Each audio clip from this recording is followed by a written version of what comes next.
இப்போதைக்கு நீங்கள் ஒரு 2 கிராமங்களை ஒரு மாதிரி கிராமங்களாக எடுத்து நாட்டாக்குடி, இன்னொன்று ஆந்திராவில் ஒரு கிராமத்தையும் நீங்கள் இந்த மாதிரி இந்த கணக்கெடுப்பு எவ்வளவு விவசாயம் பண்ணுறாங்க, அங்கே நமக்கு என்ன தேவை இருக்கிறது, அதில் என்ன அவர்களுக்கு லாபம் கிடைப்பதற்கு என்ன பண்ணணும், இல்லை என்ன விவசாயம் பண்ணணும், இந்த கணக்கீட்டு முறையே அது வெற்றிகரமாக செயல்பாட்டுக்கு வந்ததாங்க.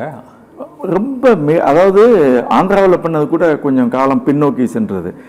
ஒரு கிட்டத்தட்ட 2007 வாக்கில் தான் நாங்கள் அதை பண்ணணும். அப்போவே அந்த ஒரு 30,000 விவசாயிகள் அந்த குடும்பங்கள் உள்ள தகவலை சேகரிக்கிற போது முடிவெடுப்பதுங்கிறது ரொம்ப எளிமை, விரைவில் எடுக்கலாம், தகுதியானவர்களை அடையாளம் கண்டுகொள்வது ஈஸி. இப்போ உதாரணத்துக்கு எங்களுக்கு சிங்கப்பூருக்கு சாத்துக்குடி எக்ஸ்போர்ட் பண்ணுறதுக்கு ஒரு ஆர்டர் வந்ததுன்னா நம்ம டேட்டாவில் யார் சாத்துக்குடி பண்ணியிருக்காங்கிற தகவல் இருக்குது, ஊரில் உள்ள தொடர்புகள் இருக்கிற போது நாம் இங்கேயே முக்கால்வாசி வேலையை முடிச்சிடலாம். யாரை கான்டாக்ட் பண்ணணும், எவ்வளவு அனுப்பணுங்கிற தகவல் இருக்கிற போது நமக்கு ஒரு என்ன சொல்றதுன்னா ஒரு நம்பிக்கையோடு செயல்படக்கூடிய அவங்களுக்கும் அந்த வெளிநாட்டிலேருந்து வாங்கக்கூடியவர்களுக்கும் இந்த டேட்டாவெல்லாம் காமிச்சு தான் அவங்க அந்த ஆர்டர் கொடுத்தாங்க. ஓஹோ, அப்போ இவங்க விவசாயிகள் அளவுல தொடர்புல இருக்காங்க, இன்ன ரகம் இன்ன குவாலிட்டி இருக்குங்கிறது தெரிகிற போது வாங்கக்கூடியவர்களுடைய நம்பிக்கையும் கூடும். அப்ப அந்த ஆந்திரா மாடல்ல வெற்றி என்னன்னா அந்த micro level management powered by இந்த ஐசிடி தகவல் தொடர்பு தொழில்நுட்பத்தினுடைய வலிமை தான் அதை சாத்தியப்படுத்துச்சு.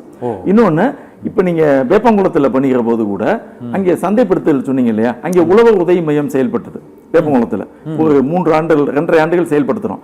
அதுல என்ன எங்களால பண்ண முடிஞ்சதுன்னா, யார் யாருக்கிட்ட என்னென்ன விளைபொருள் இருக்கு, எலுமிச்சை, நார்த்தை, மாம்பழம், கருப்பு கவுனி அரிசி என்னென்ன இருக்கோ எல்லாத்தையும் டேட்டா வச்சுட்டு இப்ப இன்னையிலிருந்து ஒரு 3 நாளையில யார் யார்கிட்ட இருந்து சப்ளை வரும் அப்படிங்கிறப்ப எங்களுக்கு 3 நாளையில 50 கிலோ எலுமிச்சம்பழம் வருதுன்னு தெரியுதுன்னு வச்சுக்கிறீங்களேன். இந்த 50 கிலோவை நாங்க சந்தைப்படுத்துவது எளிமை. பழத்தை புடுங்கி கொண்டு சந்தைப்படுத்த முயற்சி பண்ணுகிற போதுதான் நாம் பெரும்பாலும் தடுமாறுறோம். 3 நாளைக்கு முன்னாடியே நீங்கள் எனக்கு 50 கிலோ வரும் தெரிஞ்சா நுகர்வோர்கள் யாரும் எலுமிச்சம்பழம் 1 ரூபாய்க்கு போகணும் 50 பைசாவுக்கு போகணும்னா கிடையாது.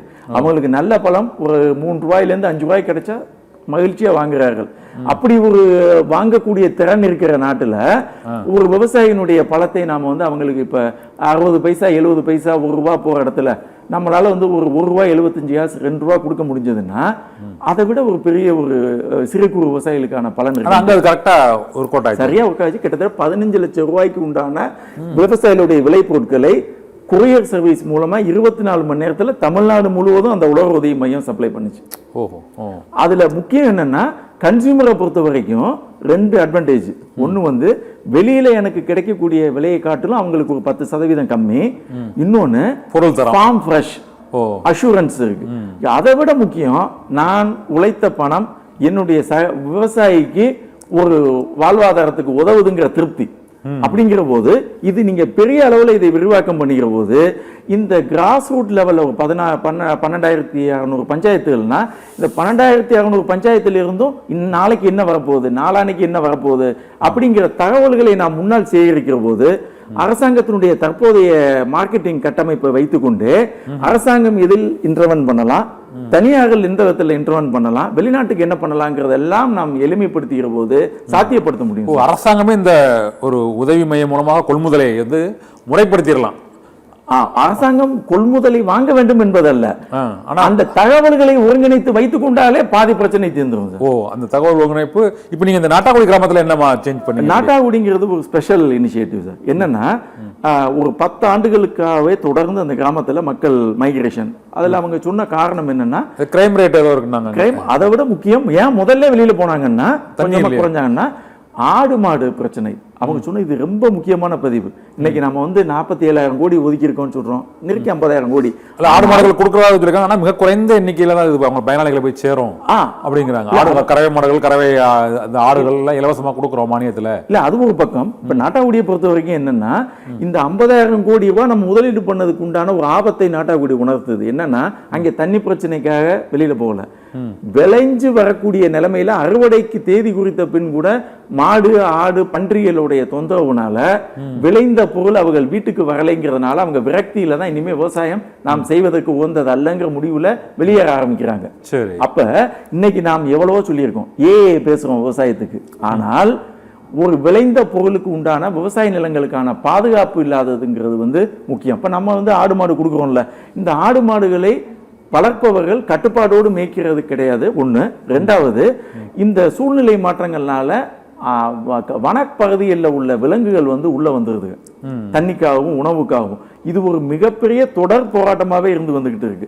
அப்ப இதுக்கான தீர்வை வரப்ப நாங்க நாட்டாக்குடியில முன் வச்ச விஷயம், அங்கே வெளியேறிய மக்கள், ஒரு நபர் வாழும் கிராமம், அந்த கிராமமே கைவிடப்பட்டது அப்படிங்கிறப்ப அங்கே சிவகங்கை மாவட்ட ஆட்சியர் இருந்தவங்க வந்து மேடம் வந்து என்ன சொன்னாங்கன்னா, இந்த ஊரை அரசு எந்திரம் முழுமையாக மீட்டெடுக்க முடியுங்கிற ஒரு உதாரணத்தை உண்டாக்குவோம் அப்படின்னு அவங்க எடுத்த முடிவு அது. அது உண்மையிலே அந்த எல்லா மாவட்ட ஆட்சியருக்கு தான் அந்த பெருமை போய் சேரும். அவங்க பண்றப்ப என்ன நடந்ததுன்னா, எல்லா எந்திரங்களும் எல்லா அரசு இந்த துறைகளும் ஒருங்கிணைக்கப்பட்டு அங்க என்ன தேவைன்னு பாக்குறப்ப ஒவ்வொரு துறையா அரசு பண்ண வேண்டிய வேலையை தெளிவா பண்ணிட்டாங்க. இப்ப விவசாயம்னு வர்றப்ப அந்த மக்களுக்கு நம்ம கொடுத்த உத்தரவாதம், எல்லா அடிப்படை வசதி நீங்க கொடுத்துட்டீங்க, ஆனா நான் கிராமத்துக்கு வந்தா விவசாயம் இருந்தா தான் இங்க இருக்கிறதுக்கு எனக்கு சூழல், இல்லைன்னா நான் வெளியில போனபடி இருந்துக்கிறேங்கிறப்ப வேப்பங்குளத்துல நாங்க வெளிச்சுத்துல வேலி போட்டோம். ஒரு ஏக்கர்ல நான் வேலி போடணும்னா, கம்பி வேலி போடணும்னா 1 லட்ச ரூபா தோராயமா ஆகுது. இப்ப என்ன பண்ணோம், வெளிச்சுத்துல வேலி ஓடிக்கிற போது 4 ஒரு பங்கு தான் ஆச்சு 20 ஏக்கருக்கு. இப்ப வேப்பங்குளத்துல 4வது போகம் நெல் விளைஞ்சுக்கிட்டு இருக்கு அந்த வேலி போட்ட இடத்துல. அந்த மாடலை நாட்டாக்குடிக்கு சொல்லிக்கிற போது அங்கே 100 ஏக்கர். அப்ப 100 ஏக்கருக்கு போடுகிற போது நம்மளுடைய பங்களிப்பு கம்மியாகும்ட்டு 10ல் 1 தான். இப்ப 10,000 ரூபாயில எனக்கு வேலி போட்ட விவசாயி ஆயிடுவேங்கிறப்ப இந்த வேலி போட்டு சீமை கருவிலையை அகற்றி பாசன வாய்க்கால்கள், வரத்து கால்வாய்கள் எல்லாம் சரி பண்ண போது மக்களுக்கு ஒரு நம்பிக்கை வருது. சரி, இவ்வளவு தூரம் நடந்துருச்சு நம்ம போகிற போது இந்த கடந்த ஆண்டே இப்ப இந்த சீமைக்கருவை அகற்றுவதற்கும் கோர்ட் உத்தரவு கொடுத்திருக்கு. இது நாட்டாக்குடி ஒரு பதில் வச்சிருக்கு. சீமைக்கருவை அகற்றிய பின் என்ன பண்றது? இப்ப அவங்க என்ன கேட்கறாங்க, அது பாட்டுக்கு இருந்தாவது 3 வருஷத்துக்கு ஒரு தடவை காசு வருதுங்கிறது அவங்க கொடுக்க. இப்ப நம்ம என்ன பண்ணிருக்கோம், அந்த சீமைக்கருவியை அகற்றிய பின் அந்த கிராமத்தினுடைய தோற்றம் முதல்ல அதுவே அந்த மக்களுக்கு திருப்தி. ரெண்டாவது, விவசாயம் பண்ணி அதுலயும் நமக்கு வருமானம் வரப்போகுதுங்கிற தகவல் வருகிற போது கிராம மக்கள் ஒரு 12 குடும்பம் இன்னைக்கு அந்த ஊருக்கு திரும்ப வந்துருச்சு. 20 ஏக்கர்ல போன வருஷமே உழுது 10 ஏக்கர்ல விவசாயம் பண்ணிட்டாங்க. உளுந்து விளைவிக்காத பகுதியில் உளுந்த விளைவிச்சு அதுல வடை பண்ணி கோயிலுக்கு சாமி கும்பிடுகிற அளவுக்கு வெறும் 10 மாதங்களில் ஒரு கைவிடப்பட்ட கிராமத்தில் மீண்டும் விவசாயம் துருக்கிற போது எந்த கிராமமுமே மீட்டெடுக்க கூடியதுதான். அரசும் மக்களும் தன்னார்வலரும் இணைந்து வேலை போது எந்த கிராமமும் மீட்டெடுக்க கூடுங்கிறதுக்கான ஒரு நம்பிக்கை விதையை நாட்டாக்குடி விதைச்சிருக்கு சார். உண்மையிலே ஒரு மிகப்பெரிய ஒரு நம்பிக்கை பதிவு.